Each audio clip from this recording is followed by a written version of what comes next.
up, and happy birthday to Giannis. Look, Spurs. This is tricky territory for me. They have lost 11 straight, sitting right there last in the West. But look, everybody knows that this is the year where Victor Wembanyama probably going to be the prize. It's a 14% chance at best, right, to get that spot. But what do you guys think about what's going on so far here in San Antonio? I'm staying out of this one. Chandler, you go first.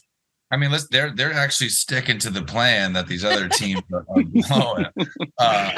And it's smart because you do not want to be in this no man's land, middle of the pack, or even a little bit better, like like the Rockets and the Thunder. These guys winning these games, it does nothing besides lower your percentage. And I know 14% is not that much, but they're not going to make the play-in. They're not going to make the playoffs, and if they do snuck in there magically somehow, they're not going to advance. So they are taking this season to play the young guys, hopefully find some young talent, and lose at all costs. And this kid is supposed to be the next unicorn player, and they want him, and it looks like they want him a lot the last 11 games. And this kid's a franchise changer. So, once this happens and they do get the number one pick, no one's going to talk about how miserable this season was, because they're going to have this kid doing things like this in a Spurs jersey, and it will all be worth it.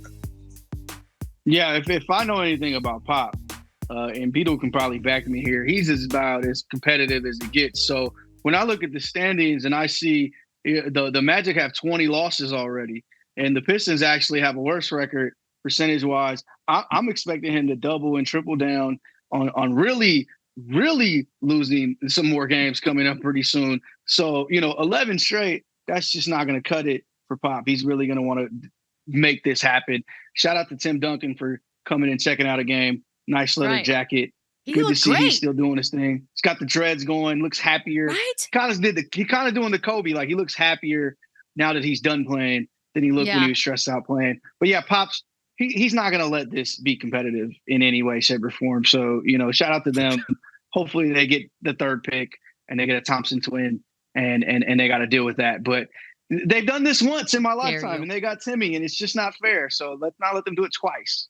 Well, first of all, it would be more than fair because our fan base deserves it. We're awesome. Secondly, Timmy looked great. Looks like he's aging like a fine wine. Maybe got a stylist. I don't know. And thirdly, in defense of the Spurs, who started out pretty hot, 30% at minimum of their roster is sitting on that bench every game. Okay. So there, I don't think they're trying to lose. That's me doing my job. Okay. Moving on. I really don't. I think they're trying. It's just really, really, it's not great right now.